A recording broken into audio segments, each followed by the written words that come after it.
पता है हमारे देश में एक सबसे बड़ा फ्रॉड चल रहा है, बैंकों का फ्रॉड, बैंकों का माया जाल। अगर आपने ये किताब पढ़ी होगी, मैं लगा भी देता हूँ, पढ़ लेना कभी, बहुत अच्छी किताब है, इंटरनेट पे मिल जाएगी, इसकी पीडीएफ भी मिल जाएगी। ठीक है भाई साहब, ऐसे ऐसे राज दफन है इस किताब के अंदर, अगर पढ़ लोगे ना हिल जाओगे।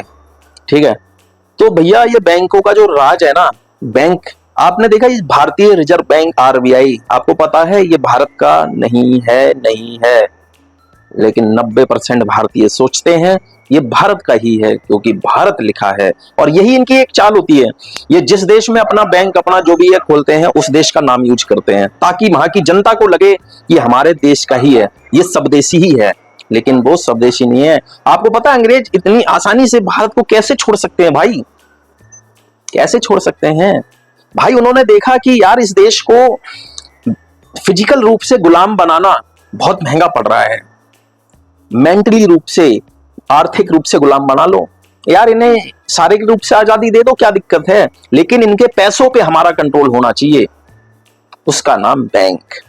समझ रहे हो? ऐसे ही नहीं गए भाई अंग्रेज, भारत को कुछ पैसा जो देके गए हैं ना, वो इंटरेस्ट पे, वो आज भी इंटरेस्ट बढ़ते बढ़ते बढ़ते बढ़ते बढ़ते ही जा रहा है। ठीक है, और ये इंदिरा गांधी समझ गई थी, और वो इसलिए हो रहा है क्योंकि ये आरबीआई जमी रही। अंग्रेज चले गए लेकिन आरबीआई नहीं गई। समझ रहे हो ना?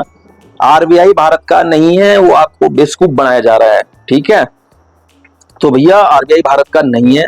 अगर आपको इसका प्रूफ जानना है, थोड़ा सा सेंस अगर है, आवाज आ रही है बाहर की, अगर थोड़ा सा भी सेंस है तो आप गूगल पे सर्च करना, सिर्फ इतना सर्च करना जो अभी मैंने सर्च करा था, 2014 के बाद से और अब तक अंबानी अडानी का लोन कितना राइट ऑफ किया है सरकार ने या बैंक ने, इतना डालना, वहां पे आपको ये समझ में लिखा हुआ आ जाएगा कि आरबीआई या सरकार ने कोई भी सूचना सार्वजनिक नहीं करती।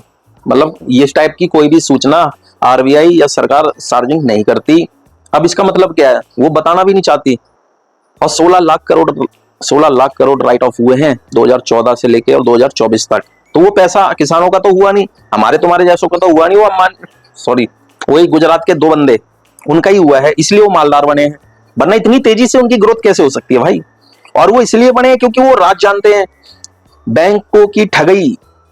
क्योंकि अगर वो जानते हैं और इन्हें पता है, विदेशी, यही आरबीआई जो बाहर की, इन्हें पता है कि भाई इनका करना पड़ेगा, नहीं करना पड़ेंगे, ये राज जानते हैं कि बैंक कैसे ठगई करता है, और देश यही चला रहे हैं, अंबानी अडानी चला रहे हैं। भैया अगर हमें बैंकों का धंधा करना है देश के अंदर, तो भाई इन लोगों से भी सांठगांठ करके चलनी पड़ेगी।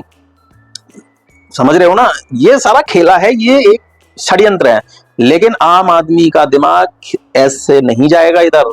आम आदमी को उलझा के रखो, तू मुसलमान है, तू हिंदू है, तू फलाना है, तू ढिमकाना है, तू ये है, वो है। और अक्सर ऐसा ही होता है, जैसे ही कोई आंदोलन उठेगा, जब आपने एक आंदोलन देखा होगा जवाहर बाग, वो जो कौन सा है, राम वृक्ष यादव का, भाई साहब वो यही आंदोलन तो आगे बढ़ा रहे थे, क्या हुआ, अखिलेश यादव की सरकार में बनवा दिया गया, पूरा आंदोलन खत्म।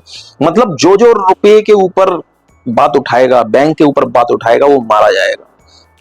सद्दाम हुसैन को ऐसे ही उठाया था, उल्लू काट के, प्याज काटा है उसका कि ये तो आतंकवादी है, इसके पास ये है, फलाना है, ढिमकाना है। असल मुद्दा यही था, वो अपने देश में बैंकों को आने नहीं देना चाह रहा था, वो डॉलर में कारोबार नहीं करना चाह रहा था। गद्दाफी को भी ऐसे ही मारा था। मतलब जो भी देश डॉलर के खिलाफ जाएगा, अगर आप बैंक के खिलाफ जा रहे हो तो इसका मतलब डॉलर के खिलाफ भी जा रहे हो। तो भैया यही है फैक्ट। और अभी एक आंदोलन चल रहा है, देवेंद्र बल्हारा बेचारा मेहनत कर रहा है, ठीक है, इसकी इमेज देख लो। और ये मुझे पता है ये बंदा भी मारा जाएगा, और आपको लगेगा कि इसका रोड एक्सीडेंट हुआ है या कुछ हार्ट अटैक आया, तो ये मत समझना ये हार्ट अटैक आया, रोड एक्सीडेंट, ना ना ना, साजिश है इसके पीछे। क्योंकि वो बंदा दिन रात बोल रहा है। अब कब तक, मेरा जो आंकड़ा, जो मेरा दिमाग कहता है 2035 के बाद वो बंदा दिखेगा नहीं, खुफिया तरीके से वो मरवा दिया जाएगा, आपको पता भी नहीं लगेगा। आपको यही सुनने में आएगा कि हार्ट अटैक आ गया, एक्सीडेंट हो गया, या मतलब जो भी है, लेकिन वो शाना है, जाट है, जाट में भी माइंड होता है, ध्यान रखना। तो जय हिंद, वंदे मातरम, बस यही कहना चाह रहा था मैं, थोड़ा सा आप समझो।